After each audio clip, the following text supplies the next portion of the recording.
కన్న తల్లి పుట్టిన ఊరు భావోద్వేగాల బంధాలు ఈ రెండింటిలో ఏది వదులుకోవాల్సి వచ్చినా ఆ ఆవేదన మాటలకు అందనిది. సింగరేణి కాలరీస్ గనుల విస్తరణకు ఊళ్లను నాశనం చేస్తోంది. దేశానికి వెలుగులు అందించే నల్ల బంగారు గనుల కోసం మట్టి బతుకుల్ని ఛిద్రం చేస్తుంది. ఊళ్లను కన్నీటి సంద్రంలో ముంచేస్తుంది. తాజాగా ఓపెన్ కాస్ట్ గనుల కోసం 2 ఊళ్ల ప్రజల జీవితాలతో ఆడుకుంటుంది. ఆ గ్రామాల దయనీయ పరిస్థితులపై పెద్దపల్లి జిల్లా నుంచి సాక్షి అందిస్తున్న గ్రౌండ్ రిపోర్ట్. బొగ్గు వెలికితీతతో సింగరేణి అభివృద్ధి సరే, కానీ ఆ బొగ్గు బావుల కింద చితికిపోతున్న బతుకుల కథ ఏంటి? నలిగిపోతున్న ఊళ్ళ పరిస్థితి ఏంటి? ఇప్పటికే సింగరేణి బొగ్గు బావుల కింద చాలా ఊళ్ళు తమ అస్తిత్వాన్ని కోల్పోయే నేపథ్యంలో తాజాగా రామాయపల్లి, అక్కెపల్లి వంటి గ్రామాలు కూడా నిరసనలకు దిగుతున్నాయి. ఆ ప్రభావిత గ్రామాల పరిస్థితి ఏంటో నేను మీకు వివరిస్తా, నాతో రండి. ఇక్కడ రోడ్డెక్కిన వాళ్ళంతా పెద్దపల్లి జిల్లా రామగిరి మండలం రామయ్యపల్లి వాసులు. ఈ ఊరిలో 708 ఎకరాల కోసం 2012లో సింగరేణి అవార్డు పాస్ చేసింది. గ్రామస్తులు ఆ ప్యాకేజ్ సరిగ్గా లేదు అని, పచ్చని పొలాలను వదిలి వెళ్లేదే లేదు అని హైకోర్టును ఆశ్రయిస్తే కోర్టు అవార్డు క్యాన్సిల్ చేసింది. ఆ తర్వాత మరో 88 ఎకరాలు సేకరిస్తాము అని సింగరేణి మళ్లీ వచ్చింది. అప్పుడు నిరాకరించారు. ఇప్పుడు మళ్లీ తిరిగి సింగరేణి అధికారులు రెవెన్యూ అధికారులతో కలిసి వచ్చి ఇళ్లకు నెంబర్లు వేస్తూ మరో 44 ఎకరాల వ్యవసాయ భూమి తీసుకుంటానంటున్నారు. తీసుకుంటే 2012లో ప్రతిపాదించినట్టుగా మొత్తం 708 ఎకరాలతో పాటు ఇండ్లను కూడా తీసుకోవాలి అని డిమాండ్ చేస్తున్నారు. అక్కడి ప్రజల ఆందోళన గురించి సాక్షి ప్రతినిధి రమణ మరిన్ని వివరాలు అందిస్తారు. సింగరేణి OCP2 విస్తరణలో భాగంగా రామాయపల్లె గ్రామాల్లో ఇప్పుడు మనం ఒక నిరసన కార్యక్రమం చూస్తున్నాము. ముఖ్యంగా రెవెన్యూ అధికారులు, సింగరేణి అధికారులను ఇక్కడ గ్రామస్తులంతా అడ్డుకున్నారు. ఎందుకు అడ్డుకున్నారు, వీళ్ళ సమస్య ఏంటో మనం మాట్లాడించే ప్రయత్నం చేద్దాం. వాస్తవంగా 2011 నుంచి సింగరేణి మమ్ముల ఎన్నో ప్రయోగాలు చేస్తుంది. 2013లో నేను సర్పంచ్ ఉన్నా, 2011-12లో DND అయింది, 2015లో అవార్డు పాస్ అయింది 708 ఎకరాల భూమికి. అప్పటి నుంచి వెళ్ళి రైతు బంధు లేదు, రైతు బీమా లేదు, మాకు క్రాప్ లోన్స్ లేవు, మా విలేజ్కు డెవలప్మెంట్ యాక్టివిటీస్ బంద్ అయిపోయినాయి, విలేజ్లో హౌస్ పర్మిషన్స్ బంద్ అయిపోయినాయి. టోటల్ విలేజ్ ఒక అసలు సింగరేణి ఎఫెక్టెడ్ కింద చాలా ఇబ్బంది పడ్డాం. మాకు పునరావాస కేంద్రాలు ఏమైనా ఏర్పాటు చేశారు? పునరావాసం కాదు, ఓన్లీ అవార్డు పాస్ చేసి వదిలిపెట్టారు. 4,70,000 రూపాయలకు ఎకరంతో అవార్డు పాస్ చేశారు. అప్పుడు కూడా అవార్డు ఎంక్వైరీ పర్ఫెక్ట్ చేయలేదు. అప్పుడున్న ఆర్డీఓ గారు కానీ, అప్పుడున్న కలెక్టర్ గారు కానీ అవార్డు ఎంక్వైరీ కరెక్ట్ చేయకుండా అవార్డు పాస్ చేసేసారు. పాస్ చేసిన తర్వాత మేము కోర్టు ద్వారా ప్రజలందరూ, రైతులందరూ మనిషికి డబ్బులు జమ చేసుకొని హైకోర్టుకు వెళ్ళి అడ్వకేట్లను పెట్టుకొని వాళ్ళ ఒక 2-3 సంవత్సరాలు మేము కష్టపడి తిరిగితే కోర్టు ఆర్డర్ వచ్చింది సార్. కోర్టు ఆర్డర్ వచ్చిన తర్వాత ఎవరి భూములు వాళ్ళకి రిటర్న్ చేయాలని చెప్పి రెవెన్యూ డిపార్ట్మెంట్కి హైకోర్టు ఆర్డర్ వచ్చింది. వచ్చిన తర్వాత గౌరవ కలెక్టర్ గారు ఈ రెవెన్యూ డిపార్ట్మెంట్ పిలుచుకొని బుధవారపేట భూములు రిటర్న్ చేయండి అని చెప్పి టోటల్ 708 ఎకరాలు TM33 ద్వారా అప్లికేషన్ పెట్టుకోరు. అది వల్ల మళ్ళీ మా ఖర్చే, మళ్ళీ ఈ బుక్కులు తీసుకొని మళ్ళీ మేము మా బుక్కులు మాకు కావాలన్నా కూడా మా ఖర్చులతోనే చేసుకొని TM33 ద్వారా అప్లై చేసుకున్నాం. మా బుక్కులు మాకు దాదాపు ఒక 70% బుక్కులు వచ్చినాయి. ఇంకా 30% మందికి ఇంకా రికార్డులలో ఎక్కలేదు, ఇంకా బుక్కులు రాలేదు, ఇంకా పెండింగ్ అట్లే ఉంది. ఇప్పుడు ప్రధానంగా మీ సమస్యకు డిమాండ్ ఏంటి? మీ డిమాండ్ ఒకటి సార్ 708 ఎకరాల భూమికి మొన్నటి వరకు కష్టపడ్డాం సార్. అయిపోయింది. మేము బుక్కులు సరే కష్టపడ్డాం, పైసలు పోయినాయి, మళ్ళీ మాకు రిటర్న్ భూములు వచ్చినాయి. మేము దున్నుకొని మంచిగా బతుకుదామనే సంతోషంగా ఉన్నాం. పంటలు పండించుకుంటే బతుకుతారు. మా దగ్గర వ్యాపారస్తులు లేరు, ఉద్యోగస్తులు లేరు, ఏం లేదు. గుంట కూరగాయలు పెట్టుకొని బతుకుతారు, పొలాలు 2 పంటల పొలాలు తీసుకొని బతుకుతారు.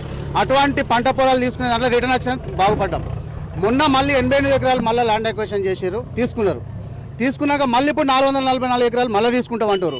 మొత్తం ల్యాండ్ అంతా గుంజేసుకొని మా ఊరు వ్యవసాయం ఆధారిత ఊరు, మా ఊరు భూములన్నీ వేయిన తర్వాత మీ ఊర్లో ఏం చేయడం? ఇప్పుడు మాకు ఒక హంబ్లెట్ విలేజ్గా ఇప్పుడు సిద్ధపల్లె ఉంది. హంబ్లెట్ విలేజ్లో ఉన్న వీళ్ళకు ఇప్పుడు 440 ఎకరాలలో ఈ హంబ్లెట్ విలేజ్ ఉంది, తీసుకుంటాం. బుధవారపేట మెయిన్ ఊరును పక్కకు పెట్టేస్తాం, ఈ భూములలో అన్నీ తీసుకుంటాం, ఊరు తీసుకోమని చెప్పి ఇప్పుడు ఊరి మీదకి వచ్చి ఇక్కడ నెంబర్లు వేయడానికి వస్తారు సార్. సార్ మాకు మొత్తానికి ఇప్పుడు ఈ గడ్డలు వస్తే మాకు ఊరు పోతేనే మేము బతుకుతాం, మేము ఊరు పోకపోతేనైతే బతకం. మేము ఇప్పటికీ భూములు పోవాలి, మా భూములు పోవాలి, మా ఇండ్లు పోవాలి, మేము బతకం. భూములు పోతానే సార్, ఇక్కడ పోయినాక మాకు అక్కడే నీళ్ళు ఆ ఉన్న పొలాలకు నీళ్ళు వెళ్ళాయి. మాకు దెబ్బలు కాగలేక మేము బతకం, దెబ్బలు కాగలేక మాకు ఆ ఇండ్లు ఉంటాయి సార్. మేము ఆడ ఎట్లుంటాం చెప్పు, దెబ్బలకు మట్టి కుప్పలు అవన్నీ పడితే మేము దుమ్ములు కాగలేక మా పరిస్థితి మేము ఎట్లయితుంది, ఎట్లా బతకగలుగుతాం? ఇక్కడ ఈ శివార్లు అని పోతాయి రామాయపల్లి శివారు పడ్డాక మాకు ఆ ఉన్న భూములకు మాకు బాయిలో నీళ్ళు వెళ్ళాయి మేము ఎట్లా బతుకుతాం ఇళ్ళని చూసుకుంటే అయినా బతుకుతాం సార్ మా ఇండ్లు భూములు అంటే మా ఉన్నాయి పొలమారు అంత ఇది పోతుంది కాబట్టి దాంతో నటుగా ఇది పోవాలి సార్ ఇక్కడ మేము సిద్ధపల్లెనే మెయిన్గా సిద్ధపల్లెనే గౌడ వృత్తి వినే ఆధారపడి బతకగలుగుతాను. మా ఈ 404 ఎకరాల భూముల మా యొక్క చెట్లు తాటి చెట్లు ఇది చెట్లు మొత్తం పోవడం జరుగుతుంది.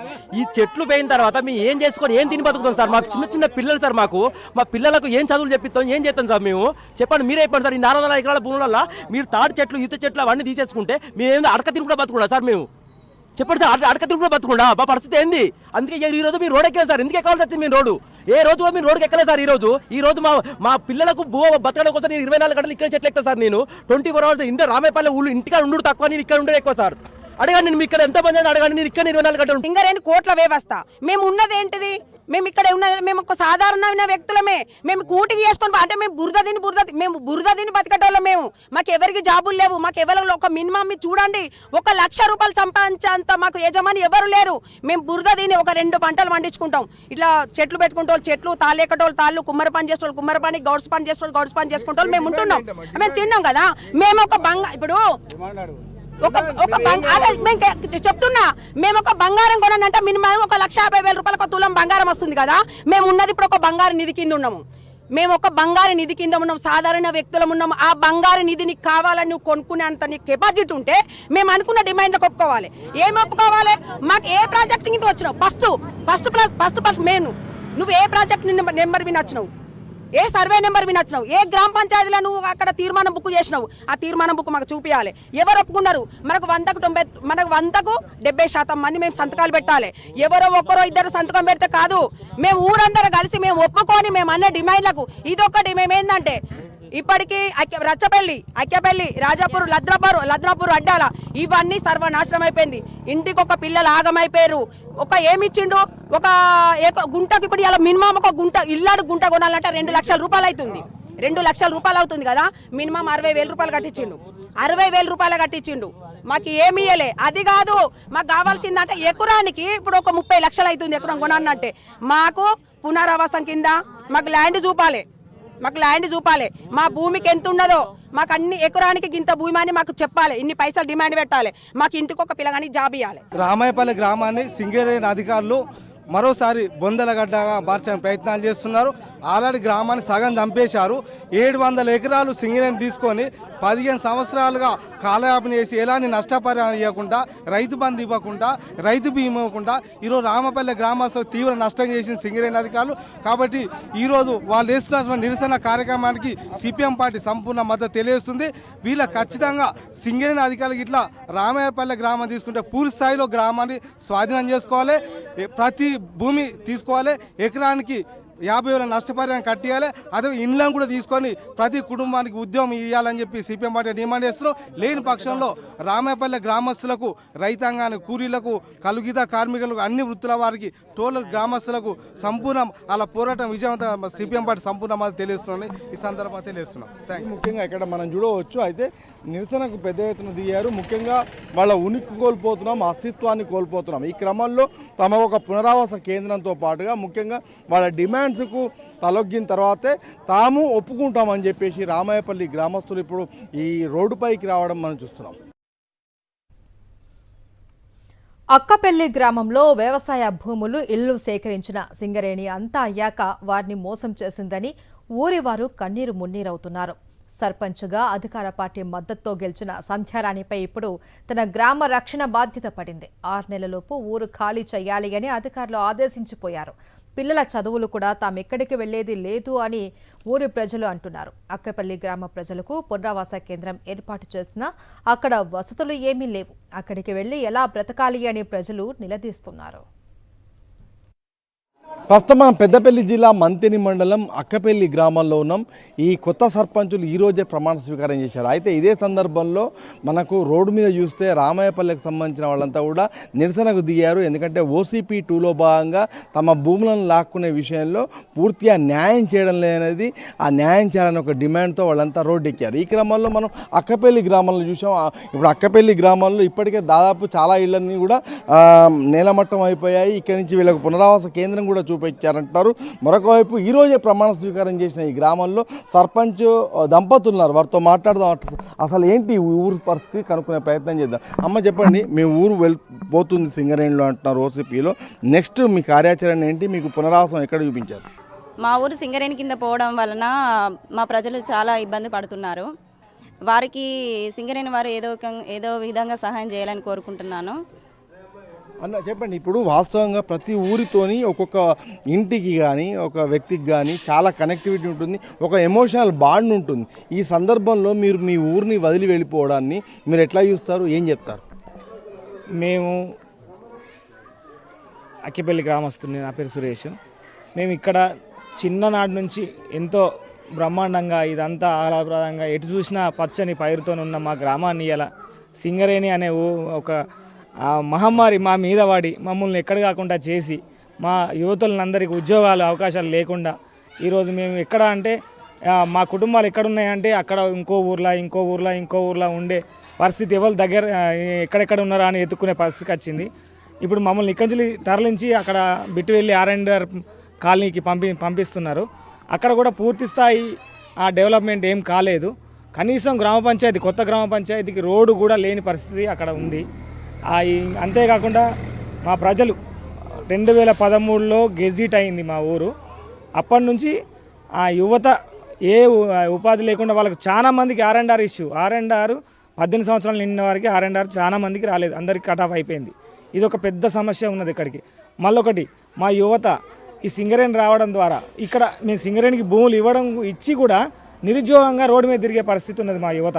వాళ్ళకు కూడా ఇవాళ వాళ్ళు ఉద్యోగాలు లేక వాళ్ళు పెడదారి పడుతున్నారు. గంజాయికి కానీ మత్తు పానీయాలకు కానీ అలవాటై వాళ్ళు పెడదారి పడుతున్నారు. దీనికోసం మేము యువతగా ఈ సర్పంచ్ పదవితోని వాళ్ళకి ఏదైనా ఉపాధి అవకాశం కల్పించాలనే ఉద్దేశంతో మేము దీంట్లో పోటీ చేసి గెలవడం జరిగింది. ఫస్ట్ సర్వే ఒక ఇల్లుకు అదనంగా ఒక 10 లక్షలు 15 లక్షలు వస్తే లేదు ఇది ఎక్కువ వచ్చినాయి, ఇంత రావు ఈ ఇల్లుకు అని చెప్పి అప్పుడున్న ఉమ్మడి కరీంనగర్ జిల్లా దేవసేన మేడం గారికి వీళ్ళు సింగరేణి యాజమాన్యం తప్పుడు నివేదిక ఇస్తే ఆ నివేదిక ప్రకారంగా అక్కడున్న మేడం గారు నిజమే కావచ్చు అనుకొని ఆమె సంతకం చేసింది. మళ్ళీ సర్వే చేయరు అని చెప్తే ఆ మళ్ళీ సర్వేలో ఏం చేసిరు అంటే 15 లక్షలు పడ్డ ఇల్లును కేవలం 7,50,000 సెడి చేసి దాన్ని ఇదే మీకు ఇంతే వస్తాయి మీకు డబ్బులు అని చెప్పి మాకు రెండో నోటిఫికేషన్ ఇచ్చిండ్రు. అరే అట్లెట్లా వస్తాయి, 10-15 లక్షలు వచ్చినాయి ఫస్ట్, తర్వాత ఈ 7,50,000 ఏంటిది, ఇది అన్యాయం, ఇట్లా కాదు అని చెప్పి మేము అది చేస్తే దేవసేన మేడంని అడిగితే మీరు కోర్టుకి వెళ్ళండి, కోర్టులో పరిష్కారం దొరుకుతుంది మీకు అని చెప్తే కోర్టుకి వెళ్ళినాం. అట్లా ఒక 70 ఇండ్ల మందిని నష్టపరిహారంతో తక్కువ వచ్చిందని 70 ఇండ్ల మంది కోర్టుకు పోతే హైకోర్టులో మేము సంప్రదిస్తే హైకోర్టు దాన్ని అథారిటీ కోర్టు అని రెండవ కిస్తీ డబ్బులు వచ్చే కోర్టులకు వాళ్ళే రిపేర్ చేసిండ్రు. మాకు అది తెలియదు. సింగరేణి వాళ్ళే రిపేర్ చేసి అయినా కానీ మేము అక్కడ 9 సంవత్సరాలు తిరిగి కాలయాపన చేస్తే 9 సంవత్సరాల తర్వాత అథారిటీ కోర్టు కూడా అప్పుడు 5 లక్షలు కట్ చేసిరు కాబట్టి 5కు 10 కలిపి 15 లక్షలు ఇవ్వమని జడ్జిమెంట్ వచ్చింది 1 ఇయర్ క్రితం. ఆ జడ్జిమెంట్ను మళ్ళీ కొట్టేపిచ్చి ఇది మాకు సంబంధం లేదు, మేము అంతిస్తే అధిక భారం అవుతుంది, ఇది ఇవ్వలేము మేము అని చెప్పి దాన్ని ఇప్పటికీ ఇంకా నానబెడుతూ అట్నే ఉన్నది. అలాంటి సమస్యలే కాదు, R&R విషయంలో మొత్తం సోషల్ ఎకనామిక్ సర్వే జరిగినప్పుడు అప్పుడు ఉన్న వయసు పిల్లలది దాదాపు 14, 15, 16 అని ఉండే వాళ్లకు కట్ ఆఫ్ డేట్ అని ఒక డేటు పెట్టి ఆ డేట్ వరకే ఇస్తాం మేము తర్వాత ఇవ్వమంటే 2022 R&R ఇచ్చారు. 2013 నుంచి 2022 వరకు ఎంతమందికి 18 సంవత్సరాలు నిండి ఉంటాయి, ఎంతోమందికి పిల్లలు అయినరు, పెళ్ళిళ్ళు చేసుకొని వాళ్ళు కూడా ఒక కుటుంబంలాగా బాధ్యత అయింది. అలాంటి వాళ్లకు R&R ప్లాటు లేదు, పైసలు లేవు. ఇలాంటి విషయాన్ని ఎన్నో ఉన్నాయి. కాబట్టి ఇవన్నీ అదే కాక దుమ్ము ధూళి వలన ఈ ఓపెన్ కాస్ట్ వలన మా గ్రామ పంచాయతీలో నాకు తెలిసినప్పటి నుండి మాత్రం 2009 నుంచి ఈ 2025 వరకు దాదాపు ఒక 200 చిల్లర పైచిలుకు చనిపోయినరు వివిధ రోగాలతోని. దుమ్ము ధూళి అన్ని ఏ రకంగానైనా చనిపోయిన వాస్తవం మాత్రం ఇది. ఇలాంటి పొల్యూషన్ ఉన్న కాడ కూడా ఇంకా సింగరేణి మాకు మళ్ళీ కావాలని వస్తున్నారు. కొత్త పునరావాస కేంద్రంలో సకల వసతులు ఏర్పాటు చేయాలనే ఒక డిమాండ్తో పాటుగా సింగరేణి తాము చెప్పిన డిమాండ్స్కు తలొగ్గితేనే ఖచ్చితంగా మేము ఇక్కడి నుంచి ఖాళీ చేస్తామంటున్నారు. ఇప్పటికే ఈ ఊళ్ళో దాదాపు చాలా ఇళ్ళన్నీ కూడా డిస్మెంటల్ అయిపోయినాయి. మొత్తంగా సింగరేణి బొగ్గుబావుల కింద ఒక బతుకులు ఏ విధంగా చితికిపోతున్నాయి, ఊళ్ళన్నీ కూడా ఏ విధంగా బుగ్గిపాలవుతున్నాయో చెప్పడానికి ఇప్పుడు అక్కపల్లి కూడా మనకు ఒక ఉదాహరణ. అక్కపెల్లి గ్రామంలో సుమారు 600 ఇళ్లున్నాయి. 4,500 మంది ప్రజలున్నారు. ఇప్పటి వరకు అక్కపెల్లి గ్రామం పాడి పంటలతో కలకలలాడుతూ ఉండేది. ఓపెన్ కాస్ట్ గనుల విస్తరణతో కాలుష్యం వల్ల కొంతకాలం నుంచి ప్రజలు రకరకాల వ్యాధులతో మృత్యువాత పడ్డారు. మరికొందరు జీవోత్సవాల్లా బతుకుతున్నారు. ఛిద్రమైన అక్కపెల్లి ఎలా ధ్వంసమైందో మా ప్రతినిధి రమణ అందిస్తారు. సింగరేణి బొగ్గు బావులు గ్రామాలను బొందల గడ్డలుగా మారుస్తున్నాయి. ప్రస్తుతం మనం మంతెని మండలము అక్కపెల్లి గ్రామంలో నేను మీకు చూపించే ప్రయత్నం చేస్తున్నా.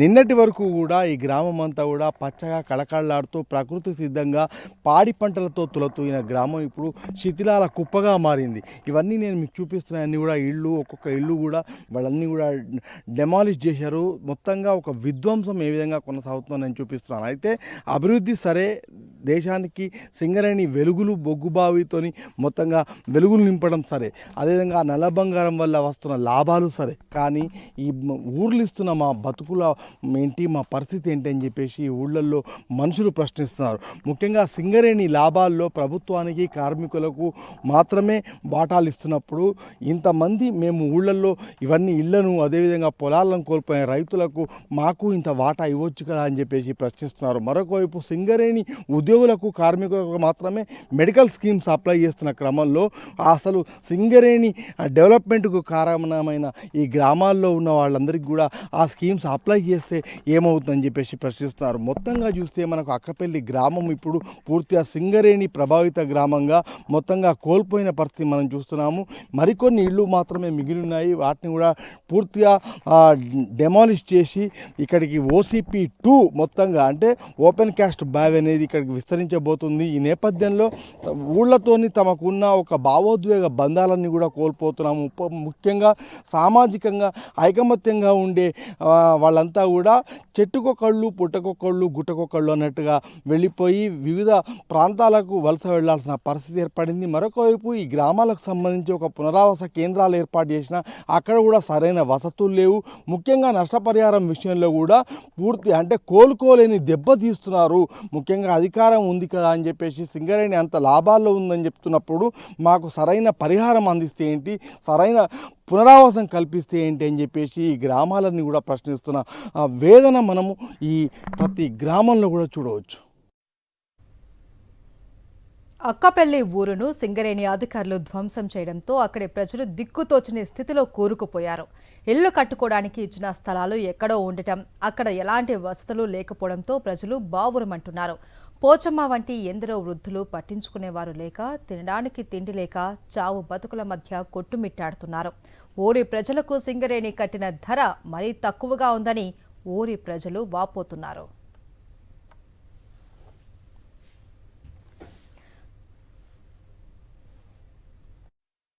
సింగరేణి వల్ల బతుకు చిత్రాలు ఏ విధంగా దుర్భరంగా మారుతున్నాయో చూపించడానికి నేను ఒక కథ మీకు చెప్పబోతున్నా.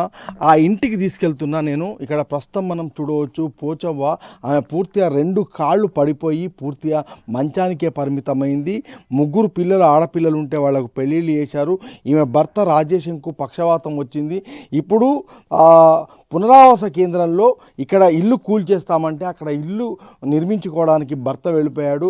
వీళ్ళు కూలీనాలు చేసుకుంటేనే కానీ బతకలేని పరిస్థితుల్లో ఇవాళ వాళ్ళ ఇద్దరు కూడా ఏ పని చేయలేని సిచ్యువేషన్స్లో మనం ఊళ్ళల్లో వాతావరణం చూస్తున్నాము. ఈ క్రమంలో సింగరేణి ఇలాంటి ఇళ్లకు, ఇలాంటి ఊళ్ళకు, ఇలాంటి మనుషులకు కట్టే విలువ చూస్తే ఖచ్చితంగా ఆశ్చర్యపోవాల్సిందే. ఇంత తక్కువ పరిహారం చెల్లించడం పైన కూడా ఇక్కడ ప్రజలంతా కూడా నిరసన వ్యక్తం చేస్తున్నారు. మరొక వైపు చూస్తే కనుక వీళ్లకు సరైన వసతులు కల్పించకపోవడము, పునరావాస కేంద్రాలు కల్పించకుండా చేయడం పట్ల కూడా చాలా ఆగ్రహాన్ని వ్యక్తం చేస్తున్న పరిస్థితి మనం చూడవచ్చు. ఆ అమ్మ ఏ విధంగా ఏడుస్తుందో కూడా మనకు ఆమె ముఖంలో మనకు ఏర్పడుతుంది. ఒక్కసారి మనం ఇక్కడ ఆ అమ్మకు సంబంధించి ఒకసారి మాట్లాడదాం. ఇక్కడ స్థానికులు ఉన్నారు, వీళ్ళ లైఫ్ ఏంటి, వీళ్ళు ఎట్లా బతుకుతున్నారు, మరి ఇద్దరు కూడా పని చేయలేని స్థితిలో వీళ్ళు ఏం తిని బతుకుతున్నారు, ఏం చేస్తున్నారు, వీళ్ళ పరిస్థితి ఏంటి, ఒకసారి స్థానికులు ఉన్నారు, వారు మాట్లాడదాం. అన్న చెప్పండి, వాస్తవంగా ఇప్పుడు వీళ్ళ ఇద్దరు కూడా చూస్తే పని చేయలేని సిచ్యువేషన్స్లో ఉన్నారు, ఏంటి పరిస్థితి? వాళ్ళు వ్యవసాయం చేసుకొని బతికేటోళ్ళు, వాళ్ళకు ఉన్నది 20 గంటల పోయి, అది సింగరేణి పోయింది, ఈ ఇల్లు కూడా సింగరేణి పోయింది. అలా 3 బిడ్డలు అయితే పెళ్లి చేసి వెళ్ళిపోయారు. ఈమెకు పక్షవాతం వచ్చింది. ఆయన భర్త కూడా మొన్న కొద్ది మంచిగా లేడు. ఆయన కట్టె పట్టుకొని వీళ్ళు కూలగొడతామని బెదిరిస్తే ఆ కట్టె పట్టుకొని అక్కడికి వేయండు, ఆ ఇల్లు అక్కడ తయారు చేసుకునడానికి. ఈ ఒక్కతే ఉన్నది ఇప్పుడు ఇంటికాడ. వాస్తవంగా మీ ఊళ్ళో ఒక్కొక్క ఇంటికి కానీ ఒక పొలానికి కానీ ఏం కట్టిస్తున్నారు డబ్బులు? ఏం కట్టించినా తక్కువ, పూర్తిగా నష్టపోయినా సార్. ఏం కట్టించినా తక్కువ. ఎకరానికి 4,80,000 కట్టించారు. ఇంటికి 4 లక్షలు 5 లక్షలు ఇట్లా 10 లక్షలు 12 లక్షలు దాటలే. అట్లున్నది పరిస్థితి. ఇప్పుడు వాస్తవంగా ఇక్కడ ఎకరానికి ఈ ప్రాంతంలో ఎంత ఉంటుంది విలువ? ఇప్పుడు 30 ఉన్నది. ఇప్పుడు 30 లక్షలు పెట్టినా ఎవరు ఇచ్చలేరు. ఒక్కడు అమ్మితే 10 మంది కూడా పోతారు. భూమి ఎక్కడ దొరుకుతాను సార్ ఇప్పుడు? ఇప్పుడు ఈ ఊరు మొత్తం వదిలి మీరు కొత్త ఊరికి వెళ్ళాలి, కొత్త ఊరు ఏర్పాటు చేసుకోవాలంటే మీకు ఏమనిపిస్తుంది? బాధ అనిపిస్తుంది సార్. అక్కడ కట్టలేము ఇప్పుడు. ఈ రోజులలో రాడు కొనలేము, సిమెంట్ కొనలేము, ఏది కొనలేము. బాగా ఇబ్బంది. మాకు ఒక 10-12 సర్వే నెంబర్లు ఉండే. సింగరేణి వాళ్ళు అందులో కూడా లంచాలు ఏది ఆఫీసులు ఉండేటోళ్ళు 10 నంబర్లు ఉంటే 10 పైసలు వేసిస్తారు. ఒక్కసారి ఏమైనా కొనుక్కుని తట్టుండు, అప్పుడు కొనుక్కుని తట్టుండి ఇల్లు కట్టే తట్టుండు. తేపకి ఇన్ని ఇచ్చారు మాకు. ఇంకా కూడా 3 లక్షల రూపాయలు హైదరాబాద్ అదేది అతాడి కోర్టు పంపారు. మా ఊరి పేరు మీద ఇంకా ₹1,00,00,000 రావాలి. అట్లా భూముల పైసలు ఆపిరు. పెండింగ్లోనే ఆపి తీసి కోర్టులో వారేసారు. అవి తీసుకుపోయి కోర్టులో చుట్టూ తిరుగుతాను ఇప్పుడు. ఇది ముఖ్యంగా అంటే పేరు గొప్ప ఊరు దిబ్బ అని మనం ఏదైతే అనుకుంటామో అదే పరిస్థితి సింగరేణి వల్ల ఏర్పడుతుందని చెప్తున్నారు. సింగరేణి పేరు గొప్పనే తప్ప ఊళ్ళన్నీ కూడా దిబ్బగా మారుతున్నాయి. ఆ సింగరేణి పేరు గొప్పలో కూడా మొత్తంగా అవినీతి అధికారులు వాళ్ళు వెళ్ళినప్పుడల్లా కూడా లంచాలకు సతాయిస్తున్నారని చెప్తున్నారు. మరొక వైపు మనం చూస్తున్నాము ఈ అక్కపల్లి వంటి గ్రామంలో ఇలాంటి కుటుంబాల పరిస్థితి ఏంటో కూడా మనము ఇక్కడ దృశ్యంలో చూడవచ్చు. వీళ్ళ భర్త ఈమె ఇద్దరు కూడా పనిచేయలేని పరిస్థితుల్లో సింగరేణి వల్ల అసలు మొత్తంగా రోగాల బారిన ఏ విధంగా పడుతున్నారు, ముఖ్యంగా వీళ్ళు వాళ్ళ జీవితాలను బతుకు చిత్రాన్ని ఏ విధంగా కోల్పోతున్నారో చూపేందుకు ఇవన్నీ కూడా ఉదాహరణలు. అమ్మలాంటి ఊరు అన్యాయమైపోతుంది. నీడనిచ్చే ఇల్లు కళ్ళ ముందే కూలిపోతుంది. ఏం చేసేది దేవుడా అంటూ 60 ఏళ్ల వయసులో మదనమ్మ వెక్కి వెక్కి ఏడుస్తుంది. ఇటువంటి ఎందరో వృద్ధ మహిళలు ఉన్న ఫలంగా ఊరు విడిచి వెళ్ళమంటే ఎలా అంటూ రోధిస్తున్నారు. పిల్లాజల్లా కూడా తోడులేని సమయంలో వచ్చి ఇళ్లు కూల్చేస్తే ఎవరికి చెప్పుకునేదంటూ కన్నీరు మున్నీరవుతున్నారు. ఇలా చెప్పుకుంటూ పోతే సింగరేణి ప్రభావిత గ్రామాలలో ఒక్కో ఇంటిది ఒక్కో దయనీయ గాథ. అక్కపల్లిలో ఒక్కొక్క కుటుంబాన్ని ఒక్కో దీనగాథ.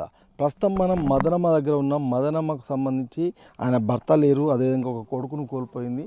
3 బిడ్డల్లో 3 వివిధ ప్రదేశాల్లో ఉంటారు. ఒక కొడుకు గోదావరికంలో పనిచేస్తాడు. అయితే ఆమె ఇల్లు చూడవచ్చు, ఆల్రెడీ సగం డెమాలిష్ అయిపోయింది. బొగ్గుబావి కింద మొత్తంగా ఇక్కడ ఉన్న బావి కూడా కూల్పేశారు. ఇప్పుడు ఆమె ఇల్లు కూడా పోతుంది. ఈ నేపథ్యంలో మొత్తంగా నీళ్లు లేక సఫర్ అవుతుంది. ముఖ్యంగా మా బతికేంటి అని చెప్పేసి ఆమె ప్రశ్నిస్తుంది. బాధ ఏమి లేకపోయే నిన్ను కారట బియ్యం 6 కిలోలు పొత్తి చాలుతాయా? 6 కిలోల బియ్యం పొత్తి పింఛన్ వస్తలేదు. నాకు అప్లికేషన్ పెట్టిన చేసుకున్న భర్త లేపాయ, నా కొడుకు లేపాయ. నేను ఎట్లా బతకాలి చెప్పుర్రి మీరే, చెప్పుర్రి బండి. నాకు అవస్థ అవుతుంది. ఇంకా మనసులో పడిన ఇలా అటు ఎవరు వస్తారో ఇటు ఎవరు వస్తారో నిద్రపోలేదు తెల్లని దాకా. అదంతా నేను ఒక్కదాన్ని ఏమీ గీయాలి. నాకు ఇల్లు ఎట్లయితుంది అక్కడ వెనకాడ ఈ వయసులో ఇల్లు కట్టుకుంటున్నా. మొత్తం కూలొచ్చిపోతుంది. మీకు పైసలు ఇవ్వలేదా అంటారు వాళ్ళు. మీకు పైసలు ఇవ్వలేదా? మేము కూలగొట్టుడు హక్కు ఉంటుంది అంటాడు. కోనమార్చిడు కోల శ్రీనివాస్ అట, మన ఆయన మోరసీను గంగలసీను ఈ హెల్పర్లతోటి రాపిస్తారు, అత్తారు, ఫోటో దించుకుంటారు, పోతారు. మరి చచ్చిపోయిన ఇంటికి సంవత్సరం లేనిది మాసికాలు ఎడబెట్టుకోవాలి చెప్పురు మీరే. నా బతుకు బస్ స్టాండ్ పాలైంది. పైసలు ఏం పని చేస్తాయి? మన జీవి ఉండాలి. మనకు వెనక దీవి ఉంటే మనకు ఒక బలం ఉంటుంది. బలం లేకుండా అయిపోయింది. ఏం చేయాలి చెప్పున్నాను, పింఛన్ వస్తలేదు. ఇది ముఖ్యంగా అంటే మదనమ్మ చెప్తున్నది ఊళ్ళో కలిసి ఉంటే ఎన్నో జరిగేటివి, ఎంతో బలం ఉండేది, ఏ పనైనా జరిగేది. కానీ ఇవాళ ఊరు కోల్పోయినాం, మా ఇల్లు కోల్పోయినాం, మా బతికేంటి అని చెప్పేసి ఆమె ఏడుస్తూ ఆవేదనతోని మొత్తంగా రోధిస్తున్న దృశ్యాలు మనం చూసాము. ఇక్కడ మరొక మహిళ ఉన్నారు, వారితో మాట్లాడదాం. అమ్మ చెప్పండి, మీ ఊర్లో మీ పరిస్థితి ఏంటమ్మా? మా పరిస్థితి అయ్యా, నాకు ఇంట్లోకి పైసలు దొరకలేదు. ఎల్లెళ్ళు అని కూలగొచ్చిండు. నా ఓ కొడుకు సిద్ధపైన చచ్చిపోయిండు. నా పెద్ద కొడుకు పోయి అడగట్టుకున్నాడు. నా కొడుకు ఆయన ఎల్లగొడితే బడికాడు ఉన్నాడు. చిన్న కొడుకు ఇల్లు గుళ్ళ కాలిని వేయండు. అయ్యా ఆగనిత్తలేరు, దొబ్బుతారు, మేము ఏడదావు అంటాను. మాకు ఇంట దొరకొచ్చి సంపూర్రి గింత ఆగనిత్తలేరు, పోలీసులు రాబట్టి మీరు చీను మొగిలి మూర చీను ఆగనిత్తలేదు. ఏందమ్మా వెళ్తలేరు, బేసిమెట్టు కట్టుకున్నాడు ఉన్నది, ఆగనిత్తలేరు అయ్యా, మమ్మల్ని అది చెప్తాండు, మీరు వెళ్ళాలి అంటాడు. వాళ్ళంతా వలస వెళ్ళి ఉద్యోగాలు చేస్తున్న క్రమంలో ఇమ్మీడియట్లీగా వీళ్ళందరినీ కూడా ఖాళీ చేయాలని చెప్పేసి డిమాండ్ చేయడము, తర్వాత మొత్తంగా కూల్చేయడంతో అసలు మేము ఏం చేయాలి, ఈ వృద్ధాప్యంలో అక్కడికి వెళ్ళి ఎలా ఇల్లు కట్టుకోవాలని చెప్పేసి వాళ్ళు ప్రశ్నిస్తున్నారు. ఇంటింటికి ఒక ఆవేదన, ఒక కథ మనకు ఇక్కడ దుఃఖమైన కథ మనకు వినిపిస్తుంది, కనిపిస్తుంది. సింగరేణి విస్తరణలో భాగంగా సేకరించే ఊళ్ళల్లోని భూములకు, ఇళ్లకు వాటి విలువను బట్టి పరిహారం ఇస్తున్నాము అని అధికారులు చెప్తున్నారు. అయితే వాస్తవంలో ఆ పరిస్థితి కనిపించడం లేదు. ఎకరం 30 లక్షలు పలికే భూమికి 6 లక్షలు ఇస్తున్నారని రైతులు వాపోతున్నారు. ఎంత పెద్ద భవనమైనా 12 లక్షలకు మించి ఇవ్వడం లేదు అంటున్నారు. తమను కాపాడవలసిన రాజ్యమే బలవంతంగా ఊరి నుంచి వెళ్లగొడుతూ ఉంటే ఎవరికి చెప్పుకోవాలి అని బావురుమంటున్నారు. సింగరేణి అభివృద్ధి వెనుక పచ్చని పల్లెల్లో ఒక ఆవేదన కూడా మనకు కనిపిస్తుంది. అయితే తమ గ్రామాలు ఆ సింగరేణి బొగ్గుబావుల వల్ల ప్రభావితమవుతున్న క్రమంలో వారికి వాళ్ళ డిమాండ్ల మేరకు పరిష్కారాలు చూపించాలని చెప్పేసి ఒక బాధ వాళ్ళు వ్యక్తపరుస్తున్న పరిస్థితి. ఇప్పటికైనా ప్రభుత్వం కానీ సింగరేణి సంస్థ కానీ వాళ్ళ పట్ల ఒక మానవీయ ధోరణిలో ఆలోచించాలనే ఒక డిమాండ్ కూడా మనకు ఈ పల్లెల్లో వినిపిస్తుంది. కెమెరా పర్సన్ సతీష్తో రమణ, సాక్షి టీవీ, అక్కపల్లి నుంచి.